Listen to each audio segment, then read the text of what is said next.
বেশি প্রেগনেন্টের চাপ পড়ছে না? পুরো কি কর আপনার রাতেও তো মনে হচ্ছে যে বিশাল প্রেগনেন্টের চাপ পড়ছে। ব্যথা পাইছেন না? প্রেগনেন্ট হয়েছেন বেশি বেশি বুঝতে পারছি। কি কর না কোন বিয়ে হয় নাই কিছু হয় নাই কি আর প্রেগনেন্ট হবো? আপনি না একটু আগে প্রেগনেন্ট হয়েছেন, প্রেগনেন্টের জ্বালায় ও মা গো, ও বাবা গো, আর আপনি কোমরে ইসরে প্রেগনেন্ট হয়ে গেছে কোমর। পিচিরা তো হেভি শয়তান। আপু ওটা ওক ধরো। কত বড় সাহস! আমগো ভাই প্রেগনেন্ট। জীবনে কি বিয়া শাদী হইব আমগো?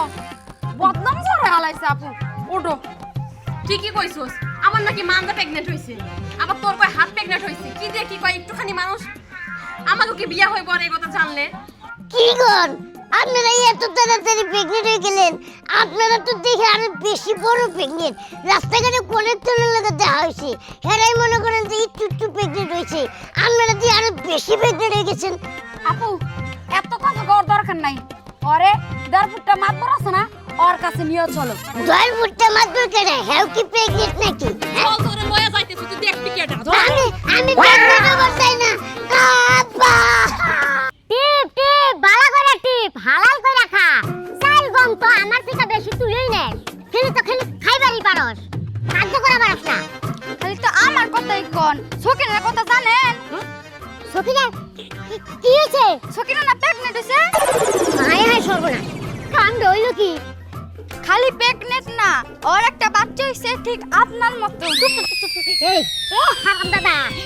হারাম দাদা তুই কি পাস? তুই তো আমার সংসার ভাঙবি, আমার জেল কাটাবি, আমার ফাঁসি জড়িতে দিলাবি। এই আতঙ্ক করবেন আপনি আর আমার দোষ দেন। এই তুই বাইরে আনে তো তোর পা ছাড়া লাঠিটা ফাড়াই লেনু।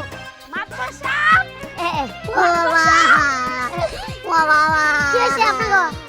কি হয় নাই তাই বলেন। এই ছেলে আমাদেরকে বলে আমরা নাকি প্রেগনেন্ট।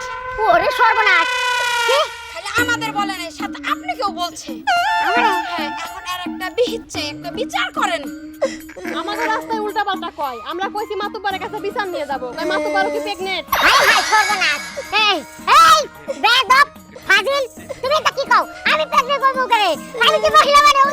সবাই জি বিরাট প্রেগনেন্ট, আপনি যে এত বড় প্রেগনেন্ট। এই তোর বাবার নাম কি? এই তুই কোন বাড়ির পোলা? আমার আব্বার নাম নুরু হুমুন্দির পোলা। ওই হুমুন্দির পোলাও প্রেগনেন্ট, কিন্তু আমার আব্বা তো ভালো প্রেগনেন্ট। আপনারা এত বড় প্রেগনেন্ট কে লাগা? এই তুই তো আসলে শরম বেদ। তুই ওই নুরু মুন্দির পোলা হইয়া আমার এই কইলা প্রেগনেন্ট, আমি প্রেগনেন্ট। এই যা তুই নুরু মুন্দির রে কলাটা ধরে হেস রাইতে নিয়াবি, পরে দেখাছি তুই কত বড় ফাজিল। আমি চিন্তা করছি আমার আব্বার মতো আমি ভালো প্রেগনেন্ট হবো, আপনার মতো এত খারাপ প্রেগনেন্ট হবো না। এই মাতবর কি তুমি রানী? আমার সামনে যদি তুমি বিচার করো তা আমার কাছে আইছো করে? আমগো কইছে কথা তো আমারও কইছে। এখনো বিয়াই হয় নাই।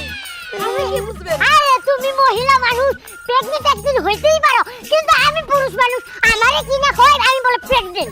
বাবা সাহেব, আপনার কথা হইল না। আমার বোনের এখনো বিয়ে হয়নি, সেই বোনের প্রেগনেন্ট বানাই দিছে। এটা হইলো? শুনেন, আমি একটা কথা কই, আমি ওই একদিন ভালো প্রেগনেন্ট, অনেক বড় প্রেগনেন্ট, আমারে নিয়ে আপনারা অনেক গর্ব করতে পারবেন। এই হারাম দাদা, তোর তুই সাদা পিটাই মুখ। তুই বিয়া করলে তোর বউ প্রেগনেন্ট হতে পারে, তুই কেন প্রেগনেন্ট হস? তোর বাপ আয়ুক জিগামু, তুই তোর মার পেটে হইছস না তোর বাপের পেটে হইছস? তারপরে হইব আমার বিচার।